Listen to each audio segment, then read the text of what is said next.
So welcome to Module 6, right? So in Module 6, we're going to talk about why you need to get your personal credit in order. And we start out with a quote from the great Napoleon Hill. If you do not conquer self, you will be conquered by self. That's Napoleon Hill. So some people have this preconceived notion in their mind about business credit and personal credit. For some, business credit is seen as a backup or a replacement for their bad credit. We've already talked about why this is a really bad idea, but in this module, we're going to address personal credit as it applies to business credit. This is something that I thought would be necessary to cover. Here are some key points that I want you guys to remember. Number one, business credit is not a tool to hide adverse personal credit. What does that mean? Business credit is not, you can't cover up bad credit with business, your bad personal credit with business credit. Business credit is not a backup for your personal credit.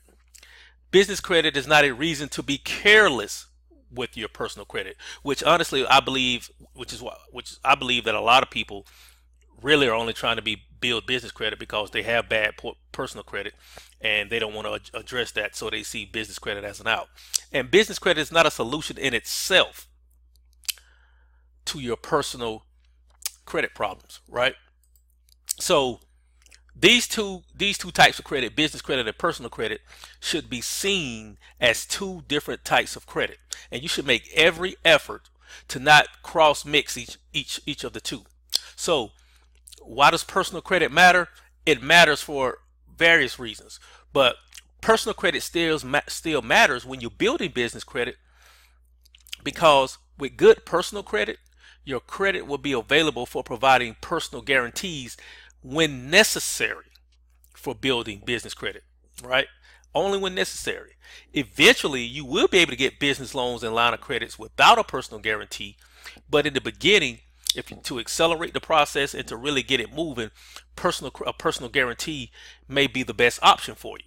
Now, that's going to be determined on an individual, personal, and business basis. That's not the case always across the board, but you always want to ensure that if need be, you're able to provide a personal guarantee.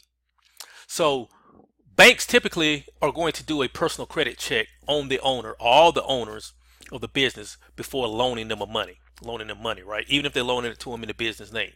And so with good personal credit, you multiply your borrowing power, because now you could have $100,000 or more available to you and your business through business credit. But then you will also have your personal credit file that you can use as well, because I mean, hey, things happen in business and you may need to rely on your personal credit for a month or 2 months or whatever the case may be.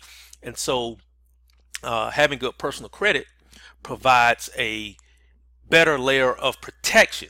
And remember, these layers of protection, as what I talked about in other modules, is a good positive credit score that can provide the necessary financial cushion that many people at some time or another will have to use, as they're running their business. And so it's important to know where you stand. It's important to know where you stand.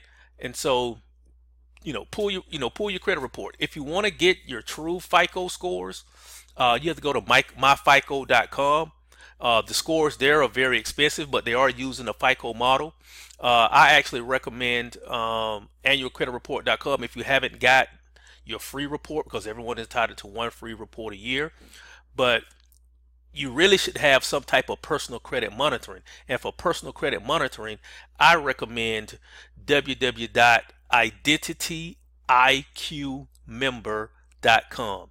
That's www.identityiqmember.com. That's going to give you all three of your scores, all three of your credit reports, and credit monitoring for $21.99. That's actually the very same service that I recommend for my clients that come through my credit restoration program. Okay, so moving on.